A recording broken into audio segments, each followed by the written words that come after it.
Padre, te damos muchas gracias porque tú eres bueno, porque tú eres Dios, tú eres todopoderoso, porque tú eres el creador de todo lo que existe. Señor, porque tú eres santo, porque tú eres omnisciente, eres omnipotente, eres el gran yo soy. Y esa presencia la invitamos a estar aquí. Convocamos la presencia del único Dios vivo y verdadero, del Espíritu Santo, del Padre, del Hijo y del Espíritu Santo a este lugar. Te pedimos, Padre, que tu Espíritu Santo, quien tú has designado para llevarnos a toda verdad, venga. Tienes, Espíritu Santo, toda la autoridad de usar mis labios, Señor, de usar mi voz para enseñar lo que tú quieres enseñar esta mañana. Así que nos ponemos totalmente en tus manos. Pedimos murallas de fuego alrededor, ángeles para que vengan a proteger no solamente la enseñanza, sino que traigan a las familias que tienen que llegar. Que este día no haya nada que impida el fluir de tu espíritu, que la adoración sea poderosa, Señor. Y que podamos, Señor, quedarnos hasta que tú digas que hay que quedarnos. Señor, no irnos si tú todavía tienes algo que decirnos o algo que quieres recibir de nosotros en adoración. Señor, toma este día, toma esta enseñanza, toma la adoración, toma el mensaje, Señor, y que venga tu reino y que se haga tu voluntad y solo la tuya. En el nombre de Jesús. Amén.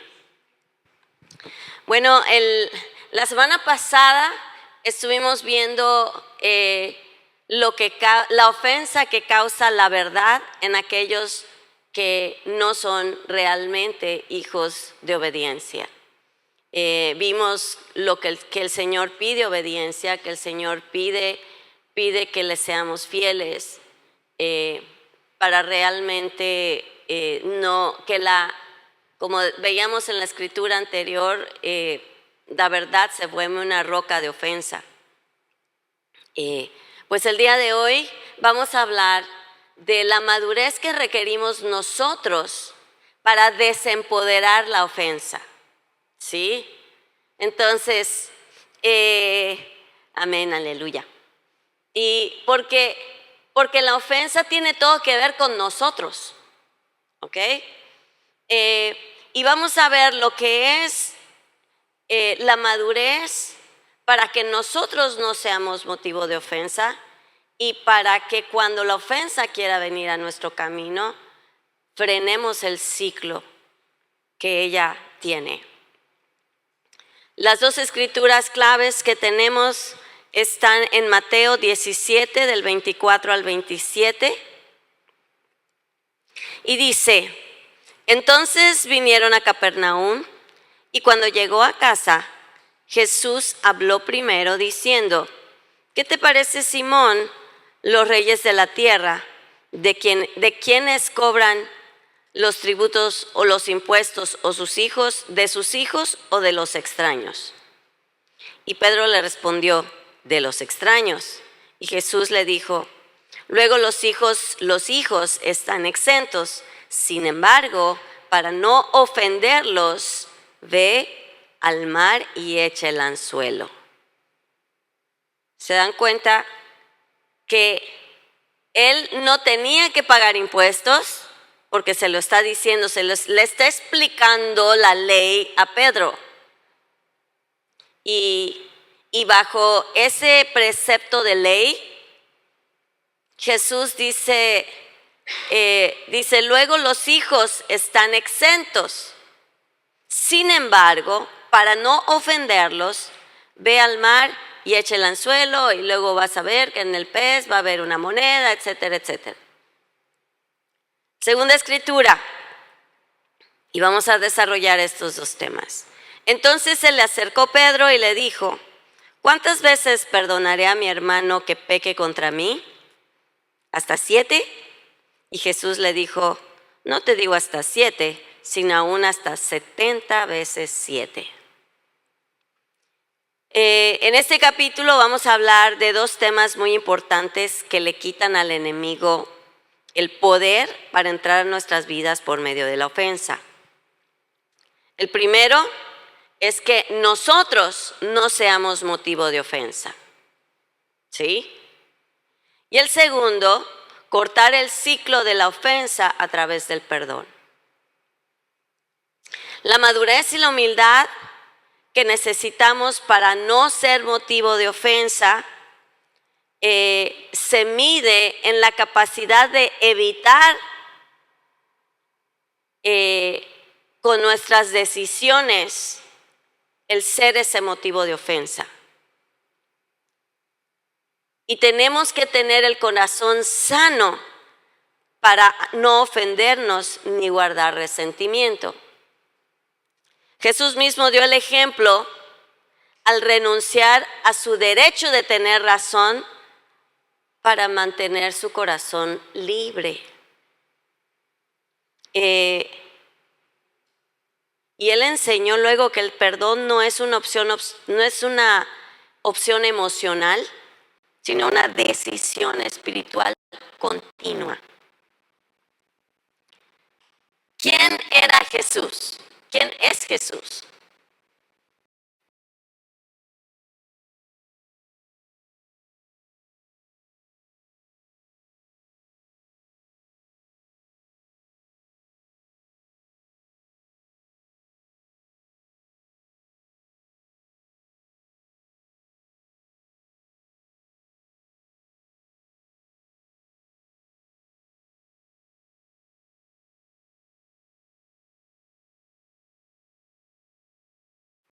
Tuvo derecho a vindicarse, no lo hizo porque había un plan al que dependía de él. Y de los mismos que lo estaban acusando y que lo estaban difamando y que le estaban diciendo que él echaba a los demonios por Belcebú, que se sentaba con pecadores, que etcétera, etcétera, etcétera. Él en su naturaleza divina pudo haber hecho muchas cosas, pero no las hizo. Por amor a aquellos, aún a los mismos que lo estaban acusando. Al nosotros vivir en el Espíritu, nuestra vida va a reflejar el fruto del Espíritu. Y dice la palabra en el libro de Gálatas 5, del 18 al 21, y ahí vamos a encontrar la ofensa en una, en otra, en otra, en otra. Dice: pero si ustedes son guiados por el Espíritu, no están sujetos a la ley. ¿Por qué dice esto? No es que la ley de Dios desaparezca, y mucha gente lo malinterpreta de esa forma. La ley de Dios no desaparece, sino que está hablando de la ley impuesta por los fariseos, que es externa. ¿Sí? El Espíritu, cuando nosotros vivimos en el Espíritu, somos uno en el Espíritu de Dios, y la ley de Dios ya no es ley externa, es parte de nosotros, y lo hacemos porque nos nace, lo hacemos porque se vuelve parte de nuestra cosmovisión, nuestro estilo de vida. Ya no es ley, es nuestra propia decisión de hacerlo por nosotros mismos, ¿sí? No lo hacemos nada más porque nos lo imponen, sino lo hacemos porque nos nace. Dice: no están ya sujetos a la ley. Las obras de la carne se manifiestan en adulterio, fornicación, inmundicia, lascivia, idolatría, hechicerías, enemistades, pleitos, iras, contiendas, disensiones, herejías, envidias, homicidios. ¿Suena a que hay ofensa dentro de estos? borracheras, orgías y cosas semejantes a estas. Acerca de ellas les advierto, como ya antes les he dicho, que los que practican tales cosas no heredarán el reino de los cielos. El amor maduro, hermanos, elige la humildad antes que el orgullo y la paz antes que el derecho a tener razón. ¿Tenía razón Jesús en todo lo que enseñaba?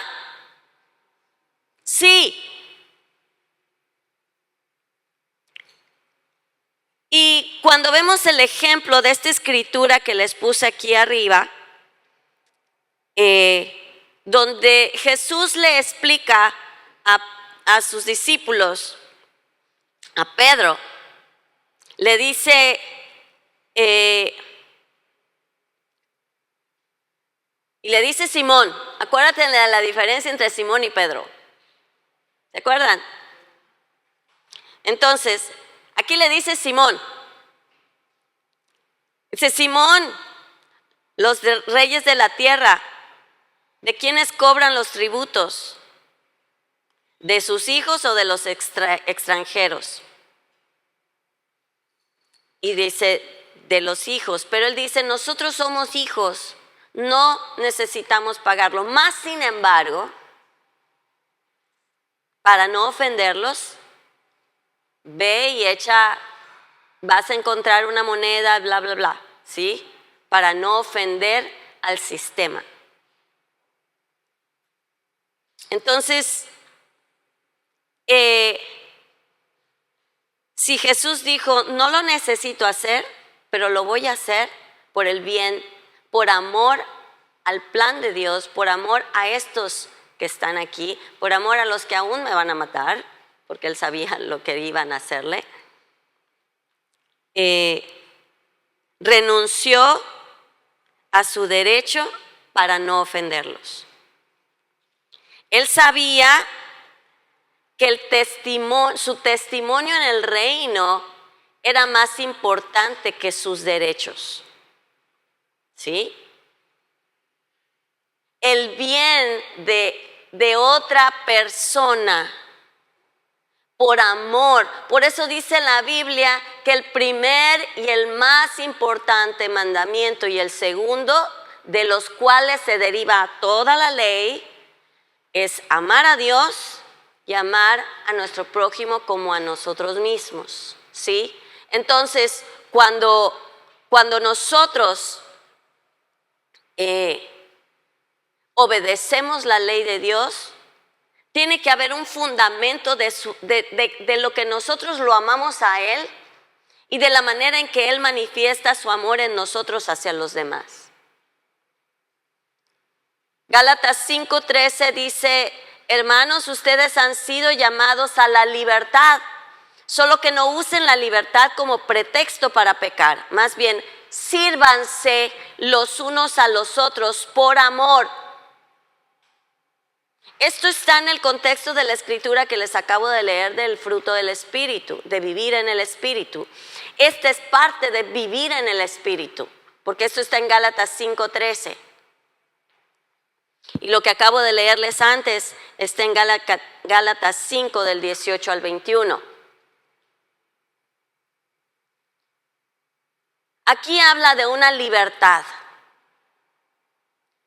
Cuando nosotros somos libres en Cristo, dice la Biblia, al que el Hijo ha hecho libre, es libre.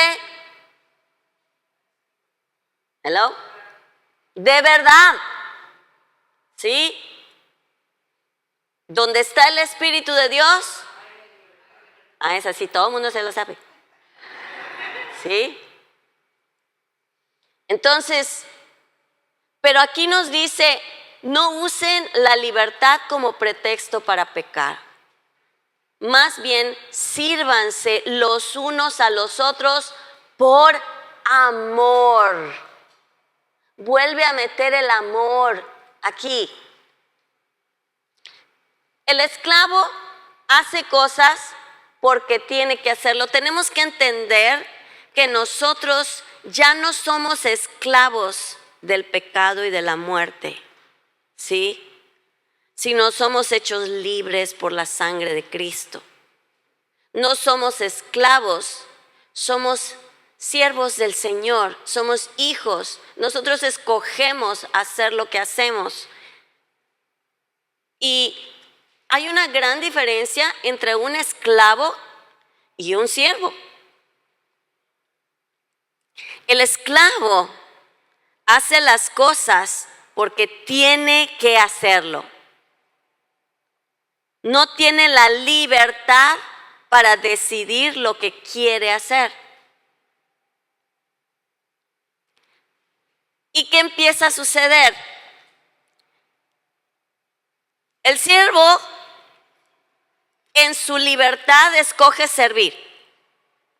Es libre, pero en su libertad escoge hacer probablemente ciertos actos que hace un esclavo, pero él lo hace porque a él le nace y él quiere hacerlo. Tiene esa libertad, tiene ese derecho y tiene ese privilegio. Y ve el servir. Ay, ¿todo bien? No se nos va a ir la luz. Hace las cosas el esclavo porque tiene que hacerlo. El siervo escoge hacerlo.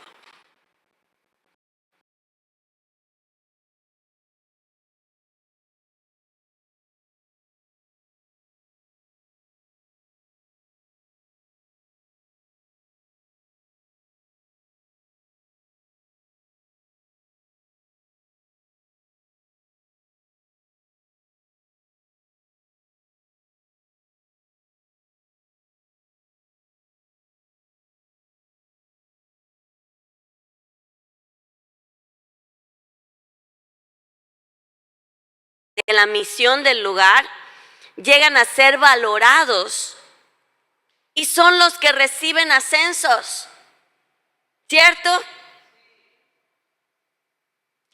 Uno que dice, ya llegué, y puede que llegue hasta 5 minutos antes, y si hay un reloj para checar, espera. Ya llegó la hora, ahora sí checo, ¿sí? Y está trabajando, y aunque no haya terminado lo que está haciendo, ya es hora de salida, suena la campana, lo siento mucho, hasta aquí me pagaron, bye.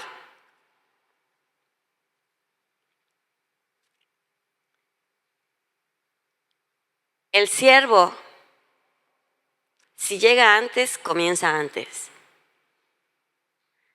Si no ha terminado y llega su hora de salida, se esfuerza para decir, voy a terminarlo y después me voy.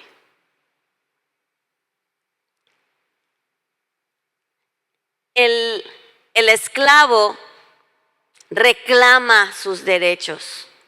Yo los reclamo, porque esto es lo que me toca, bla, bla, bla, bla, bla. El siervo, por amor, cede sus derechos por el beneficio de los demás. Porque puede ver la necesidad de otros. El esclavo dice, no, esto me toca y a mí me toca. Y no importa la necesidad que pueda tener otro, que probablemente él tiene 2 de algo y le toca eso, y porque a él le toca es mío. Pero hay alguien que no tiene nada, ¿sí? El siervo tiene la capacidad de decir, sé que a mí me toca, pero se lo voy a ceder a él. Mira, él tiene hambre, no ha comido. ¿Sí? Y hay una actitud diferente. No necesitas hacerlo, pero lo haces. Ese es un verdadero siervo. El esclavo del yo, el esclavo del orgullo, el esclavo de a lo que a mí me pertenece, no cede. Y si se ofende, que se ofenda, porque es mi derecho, a mí me toca. Ya lo trabajé. Y no quiere decir que los siervos no tengan derecho. De lo que estoy hablando es del corazón de un siervo que puede ver la necesidad de otros y puede por amor a otros ceder a sus derechos. Y sobre todo en el tema que estamos viendo, que si el que yo ceda un derecho va a preservar la paz en una u otra situación, yo debo tener la madurez de decir: Señor, tú nos has llamado a la paz. Tú sabes que esto me pertenece a mí, pero lo entrego en tus manos para que se haga lo que tú quieres, y te cedo lo que a mí me pertenece para que tú hagas tu voluntad y para que tu amor y tu paz se mantengan en mi atmósfera, en la atmósfera de mi trabajo, en la atmósfera de mi escuela, en la atmósfera de mi familia.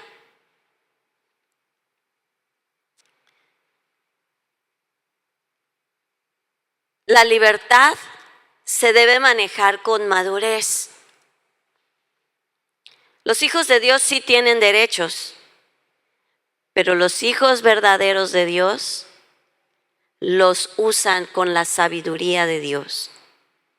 Jesús no actuó por obligación, sino por amor. El orgullo exige derechos y la madurez humilde los entrega cuando es necesario para la paz. La libertad verdadera no se prueba en lo que haces, sino en lo que estás dispuesto a ceder. Muchos creen que son libres para hacer lo que quieren, y en realidad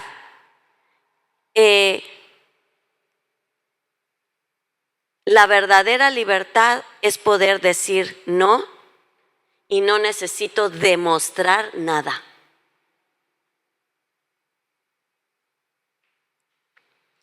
No ofender, hermanos, no significa ser débil. Jesús no fue débil.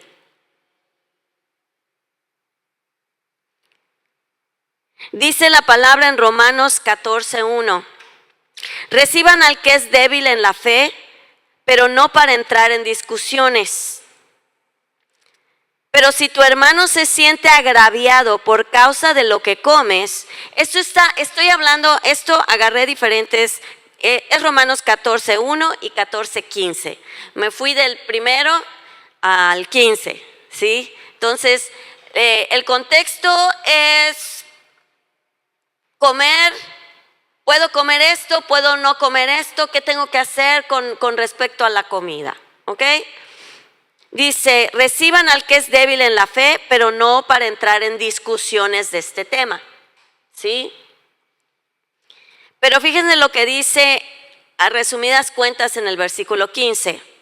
Pero si tu hermano se siente agraviado por causa de lo que comes, entonces tu conducta ya no refleja amor.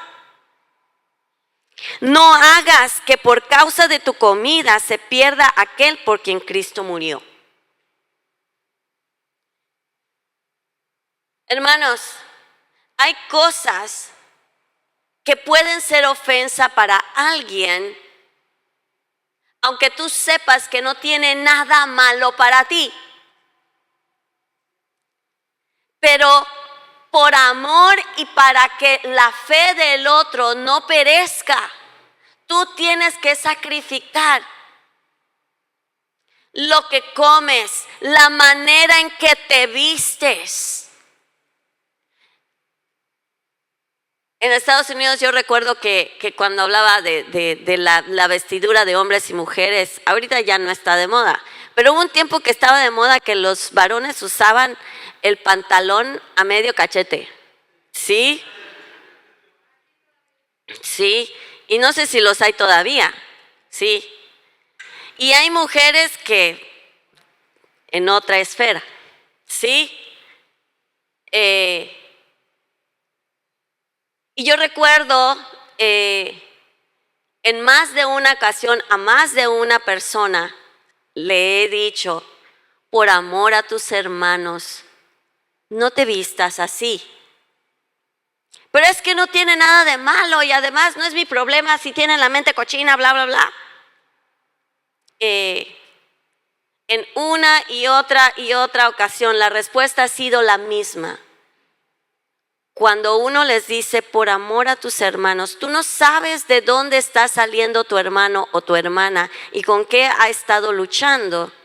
Y si tú te vistes provocativamente, estás trayendo guerra a la mente de tus hermanos. Por amor a tus hermanos, no lo hagas. Y sí, puede que no sea algo que esté pecando, pero si incita a pecar, entonces ya pecaste en contra de tu hermano. ¿Sí? Eso es en la vestimenta. Pero en muchas cosas podemos ser piedra de tropiezo en cosas que no consideramos malas, pero que si lo que yo bebo, si lo que yo como, si la manera en que me visto, imagínense que yo llegara a la iglesia en un Mercedes, en un Rolls Royce y todo lo demás, y estoy hablando de la necesidad que tenemos del terreno y de las cosas que, o sea, ¿qué pensarían ustedes de mí? Pues ¿para qué pide dinero? ¿Para qué esto y para qué lo otro? ¿Sí? Se empieza a soltar la imaginación. Ay, seguro son narcopastores. O sea,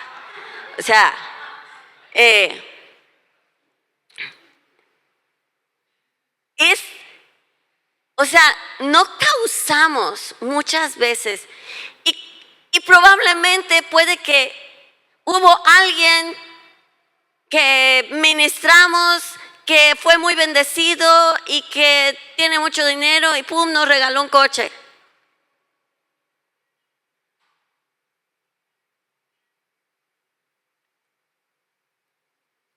Y ya voló la imaginación. Yo recuerdo que el autor hablaba de un ejemplo donde decía que fueron a ministrar a un país donde un miembro de la iglesia tenía un hotelito y ahí fue donde hospedaron a este hermano y a su esposa.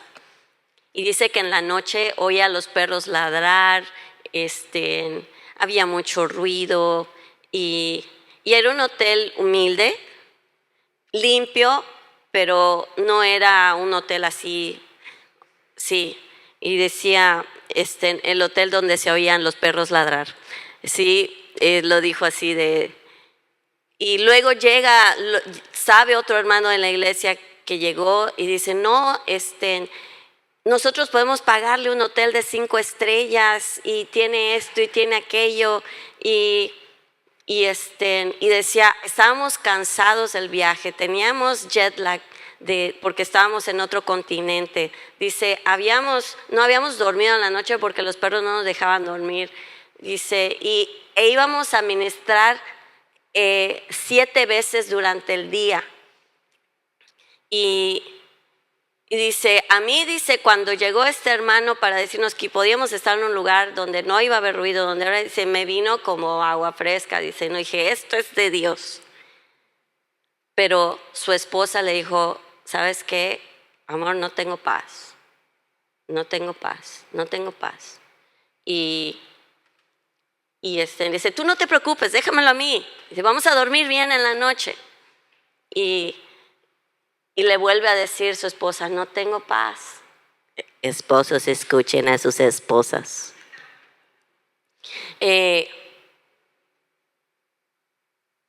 Y le vuelve a decir, y cuando dice, no te preocupes, déjamelo a mí, yo hablo con el pastor. Y cuando habla con el pastor y le dice, mire pastor, pasó esto y me están ofreciendo este lugar. Y le dice, y dice que la cara del pastor como que se puso seria y triste. Y le dice, ¿pasa algo, pastor? Le dice, dígamelo con confianza. Y le dice, pastor, es que este hermano no es muy grande su hotel, pero tiene cupo lleno y ha estado guardando ese cuarto para usted y su esposa y no se lo dio a nadie más. Dice, y él vive de eso. Pero ese cuarto es el más grande, es el más cómodo de su hotel y se lo está dejando a usted, dice. Y dice, y sería una ofensa para él si usted lo rechaza. Y entonces dice, no se diga más, nos quedamos. Y aunque tuvo la oportunidad y tenía todos los argumentos para decir, necesito descansar en la noche y necesito un lugar donde pueda sentarme a trabajar, bla, bla, bla, lo que tú quieras, dijo no. Por amor a mis hermanos, sé que podría tener derecho a algo así y me lo están dando, pero voy a quedarme donde no cause ofensa a nadie. Entonces, hay situaciones en las que tenemos que pesar lo que estamos recibiendo, lo que estamos haciendo, las decisiones que estamos tomando, los lugares a los que estamos yendo, para saber si de verdad es algo que está en el corazón de Dios y que a lo largo, al paso del tiempo, no va a causar que en el corazón de los que están involucrados haya una herida, una ofensa.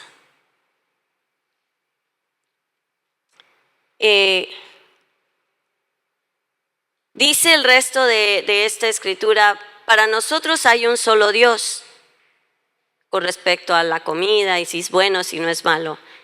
El Padre de quien proceden todas las cosas y a quien nosotros pertenecemos, y un solo Señor, Jesucristo, por medio de quien existen todas las cosas, incluso nosotros mismos.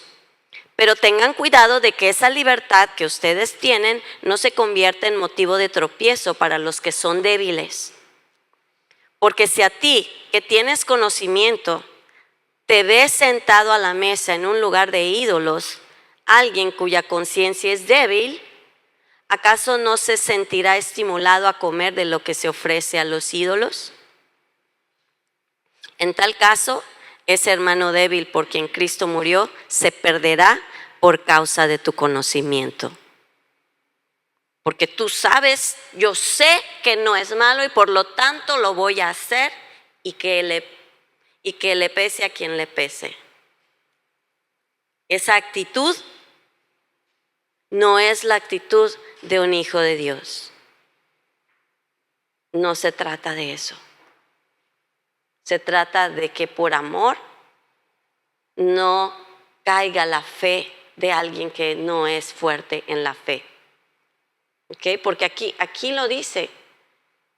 Para nosotros sabemos que hay un Dios, nosotros sabemos que Jesucristo ya nos libró de la ley, nosotros sabemos de esto, y sabemos que no tiene nada de malo, pero por amor a los demás no lo vamos a hacer. Porque dice, en tal caso ese hermano débil por quien Cristo murió se perderá por causa de tu conocimiento, lo que tú según dices que sabes. Y así al pecar ustedes contra sus hermanos, se convierte en pecado entonces. Lo que no era pecado se convierte en pecado porque lo hiciste sabiendo que hay otros que en su debilidad podrían caer. Y así al pecar ustedes contra los hermanos y herir su débil conciencia, pecan contra Cristo. Por lo tanto, si la comida es motivo de que mi hermano caiga, jamás comeré carne para no poner a mi hermano en peligro de caer. Jamás voy a hacer lo que hace a mi hermano caer por amor a él. Sea carne, sea lo que sea.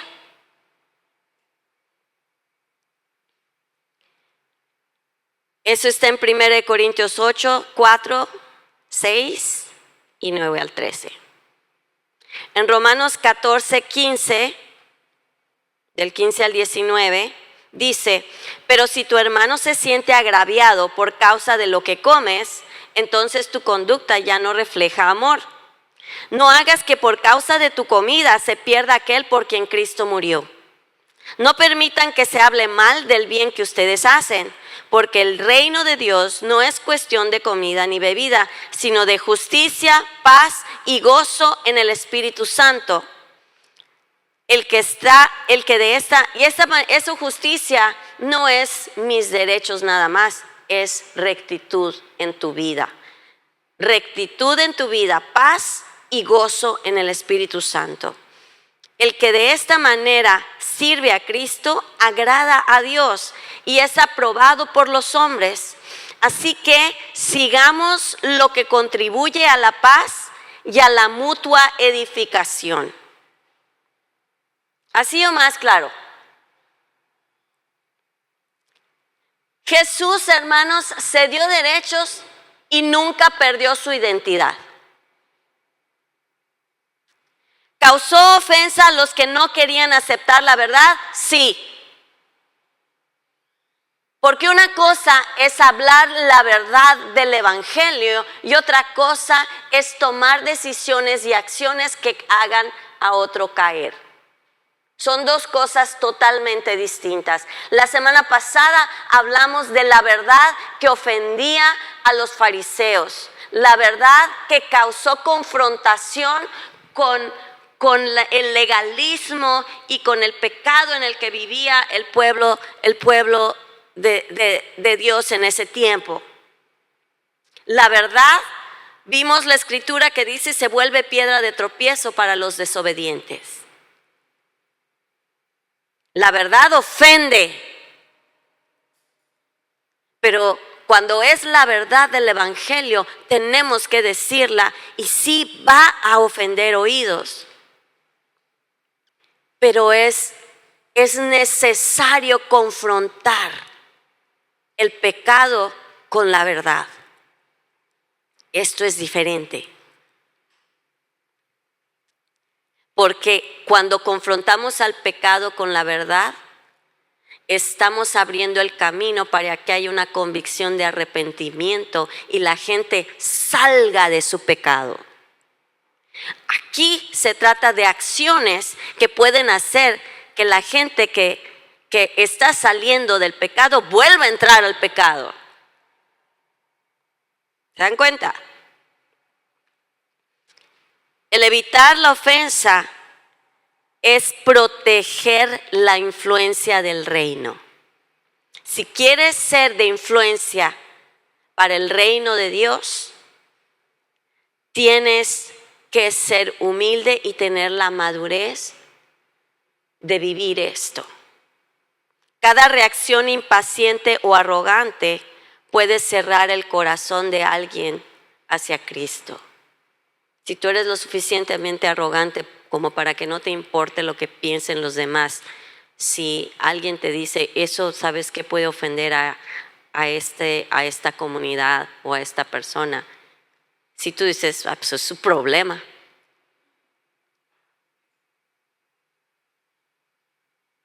Es arrogancia. Es falta de amor. ¿Sí? Es falta de mucha sabiduría. No tienes discernimiento del corazón de Dios. El líder o discípulo maduro vive para reflejar a Jesús, no para defender su imagen. ¿Sí?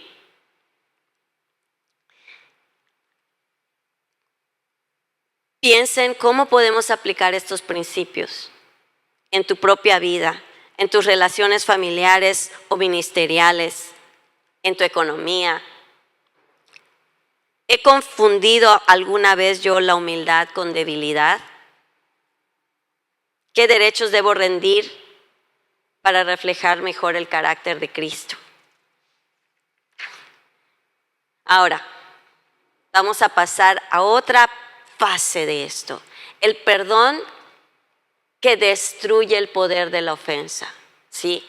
Hablamos primero de la actitud que debemos tener para no causar ofensa. Pero ya cuando alguien te tira algo para ofenderte a ti, ¿cuál debe ser tu actitud? El perdón, hermanos, no es un sentimiento. El que tú digas, es que no puedo porque no lo siento todavía. Te tengo una noticia. Si esperas a que lo sientas, nunca lo vas a hacer. No es un sentimiento, es una decisión. Es una decisión de obediencia a Dios. Cuando le preguntó Pedro a Jesús, Señor, si mi hermano peca contra mí, ¿cuántas veces debo perdonarlo? ¿Hasta 7 veces? ¡Wow! Estoy dispuesto a hacerlo hasta 7 veces. ¡Hasta! Y Jesús le dijo, no, hijito, te digo que hasta no solo 7 veces, sino hasta 70 veces 7.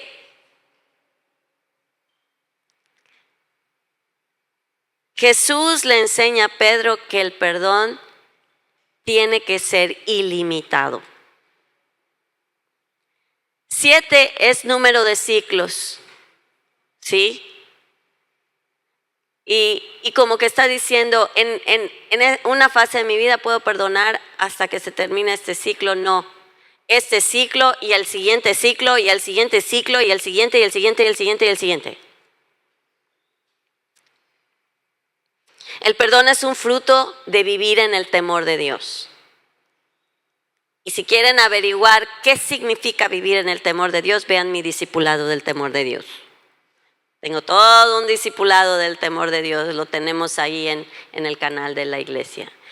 El temor de Dios no es tener miedo al castigo de Dios.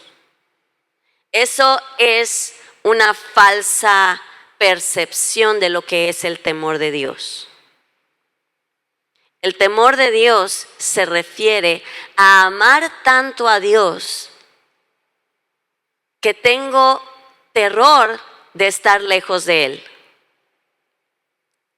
Imagínate que tienes a alguien que quieres mucho, que amas. Imagínate que tienes a un bebé de 2, 3 años y tú estás haciendo ese vínculo, estás creando ese amor, lloras de amor por tu bebé, por tu hijo, por tu hija. O es un cónyuge cuando te acabas de casar y está todo el amor. Imagínate que alguien te diga, si haces esto, lo vas a perder para siempre. Si haces esto, vas a causar que en su corazón haya algo que lo aleje o la aleje de ti. De eso se trata. De que amas tanto a Dios que el pensar que tú vas a ofender su corazón te aterra. No tengo temor, me aterra. No quiero estar lejos de Dios.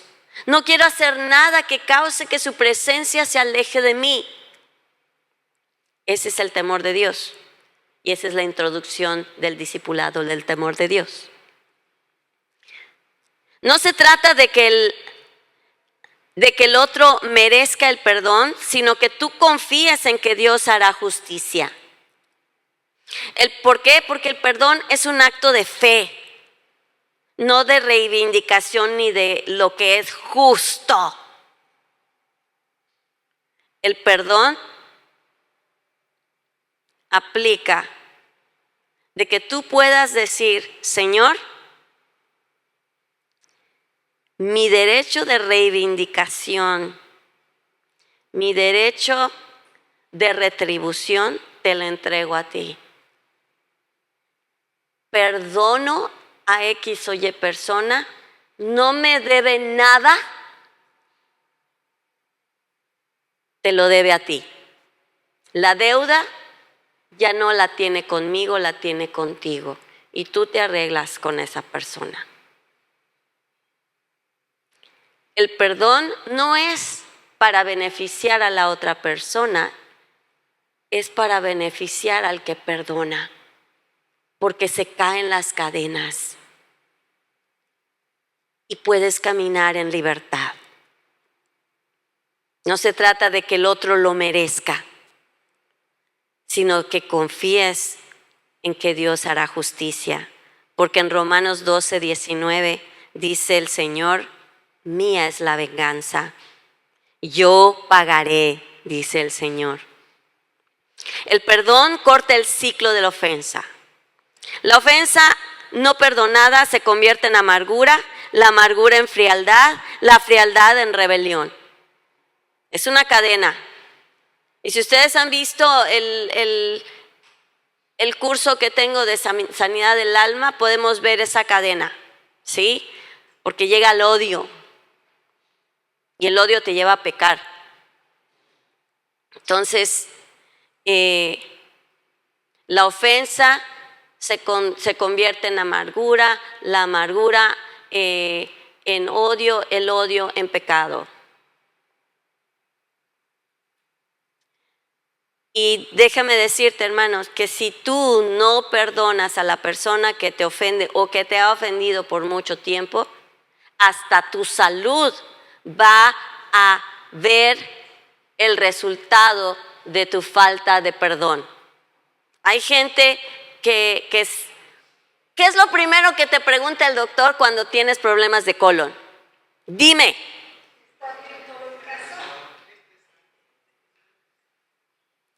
Porque el estrés causa un cambio químico en tu cuerpo que se va a diferentes partes de tu cuerpo. Y dependiendo del tipo de emoción que te estés aguantando y que no estés perdonando, es la acumulación de algo tóxico en tu cuerpo que va destruyéndolo. Hay personas que al perdonar han sanado de cáncer, han sanado de artritis, han sanado de cosas del corazón, han sanado de N número de enfermedades, porque han sanado su corazón, su alma. Y Dios tiene toda la capacidad de retroceder procesos que han sido consecuencia.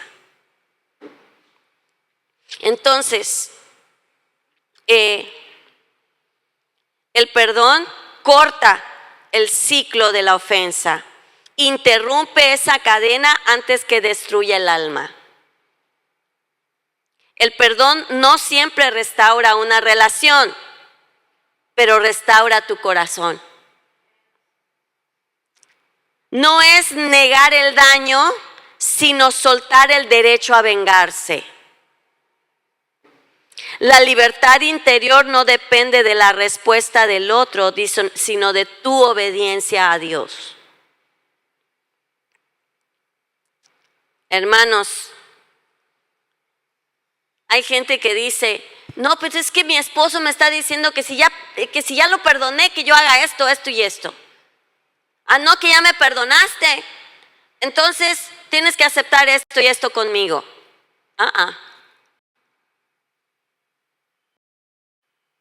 Como les dije aquí, el perdón no siempre restaura una relación, pero restaura tu corazón. Si vives con la persona, puede que se restaure la relación y empiece a haber armonía, empiece a haber paz en la relación. Pero hay personas que el papá ya murió, pero le hizo cosas que siguen carcomiendo el corazón de la persona. ¿Qué relación vas a restaurar? Lo que se restaura, la que se restaura, el que se restaura eres tú. ¿Sí? Y imagínate que tu ex, que ya estás casado, pero que tu ex te hizo algo y que ha estado en tu corazón por mucho tiempo. ¿El perdón va a hacer que se restaure la relación si ya estás casado? No. Hace que tú sanes. Hace que tú tengas la capacidad de seguir adelante. ¿Ok? Entonces, hermanos, no piensen que por perdonar a una persona tienen que volver a esa persona o tienen que regresar con esa persona o tienen que volver a ser amigos de esa persona, porque puede que esa persona siga viviendo en pecado, el mismo que te hizo a ti. No quiere decir que tú vas a restaurar tu relación con esa persona. Quiere decir que tú vas a tener paz. ¿Ok?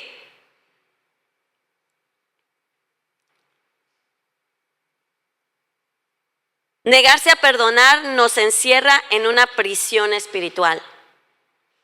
En la parábola del siervo sin misericordia, no se las voy a leer ahorita porque está muy larga. ¿Se acuerdan del amo que le perdona la deuda? Está en Mateo 18, del 21 al 35, por si están tomando nota. El hombre y su familia fueron entregados a los verdugos porque él no quiso perdonar la deuda. Esos verdugos representan consecuencias espirituales de la amargura, un tormento interior, una ansiedad y una falta de paz.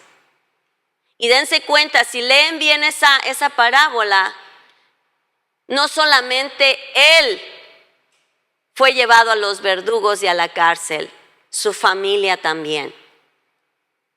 Tu falta de perdón afecta a los tuyos. ¿Ok? Selah. Perdonar no significa confiar de inmediato. El perdón se otorga, la confianza se gana. Muchos ya me oyeron decirlo una y otra vez, y lo vuelvo a decir. El perdón se otorga, la confianza se gana. Tú puedes vivir en perdón con una persona que sigue tratando de ofenderte. El que tú lo perdones o la perdones no quiere decir que vas a confiar en esa persona. No se trata que te pongas de tapete para que te pisen. Se trata de que salgas del lugar donde están pisando para que no seas víctima otra vez. En tu corazón ya no vas a ser víctima. Tu corazón va a caminar en libertad. ¿Ok? Ahora pregúntate, ¿a quién necesito perdonar?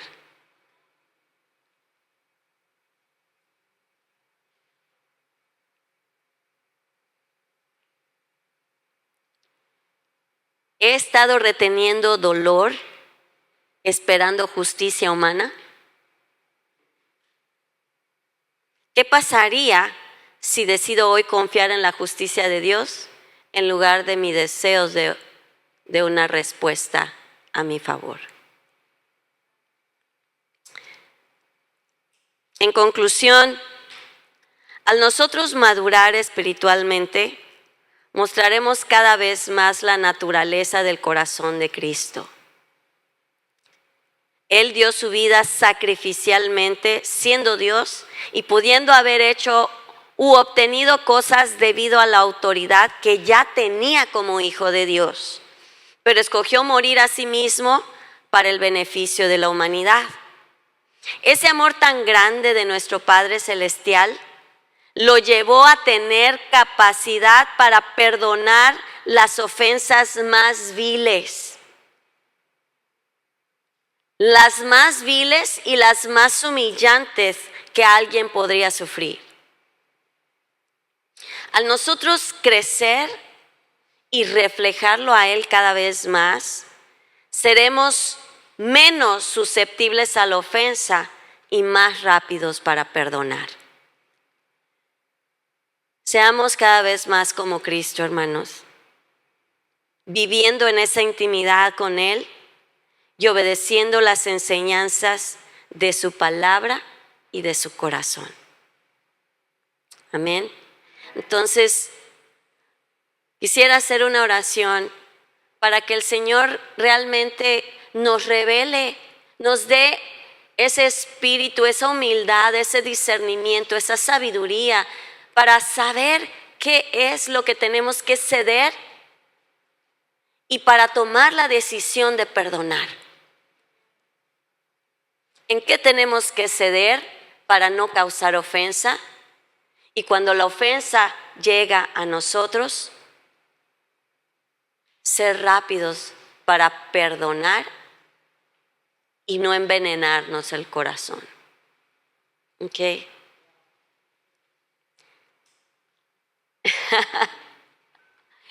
En el nombre de Jesús, Señor.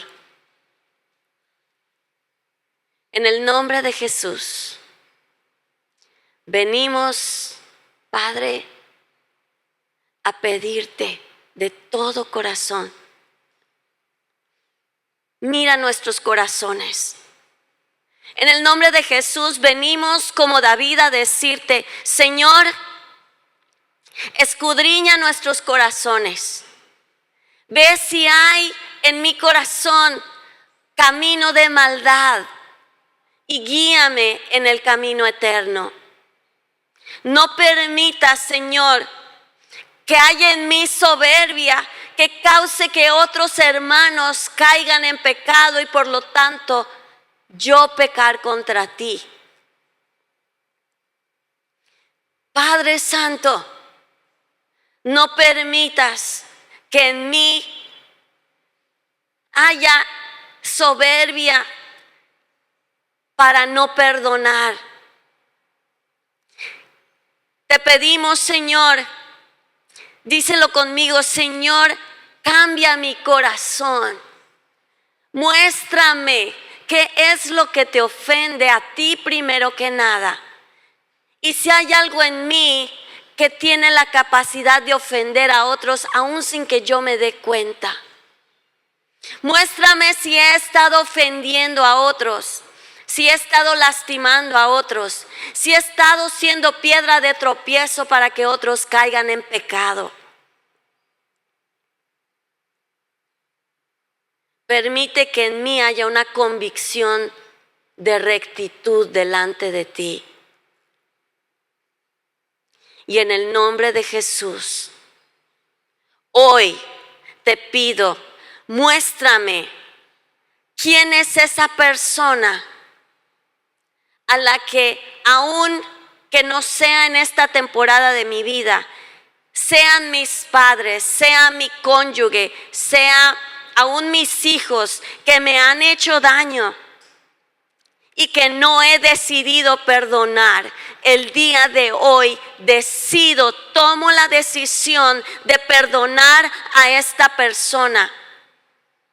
Si mi salud está reflejando, Señor, algo que tú me estás mostrando que tiene que ver con la falta de perdón, en el nombre de Jesús, yo primero te pido perdón por no perdonar antes. Perdón por no perdonar. Y en el nombre de Jesús, perdono a esta persona y di el nombre de esa persona. Perdono a mi hermano, perdono a mi hermana, perdono a mi cónyuge, perdono a mi padre, perdono a mi hijo, a mi hija, perdono a mi madre. Perdono el daño que hicieron a mi vida y renuncio a mi derecho de retribución, te lo entrego a ti. Renuncio, Señor, a mi derecho de justicia, porque la justicia viene de ti. Declaro que esta persona no me debe nada. La deuda a partir de este momento es contigo. Y nombra aquello por lo que estás perdonando a esa persona. Lo perdono por humillarme, la perdono por humillarme, perdono por robarme, lo perdono por no honrarme, lo perdono por decir mentiras, lo perdono por no cuidarme, perdono a mis hijos por no honrarme, perdono a mi esposo por no tratarme como vaso frágil, perdono a mi esposa por no honrarme como su líder, perdono, Señor, perdono en todo lo que tú ves que hay en mi corazón, que está carcomiendo mi cuerpo, que está causando un cuerpo enfermo, un corazón enfermo, un hígado, unos intestinos, unos dolores de cabeza, unos músculos contracturados, huesos que están adoloridos. Señor, muéstrame de dónde viene todo esto para romper la raíz espiritual que pueda haber en ellos. Te lo pido y te doy gracias y declaro, Señor, que hoy soy libre de las cadenas de la falta de perdón. Retiro mis juicios sobre esta persona, no porque lo que hizo o hace sea correcto, sino porque te entrego el mazo de juez a ti. Es tuyo. Y te pido, Señor, que tú juzgues y tú obres. En el nombre de Jesús. Amén y amén.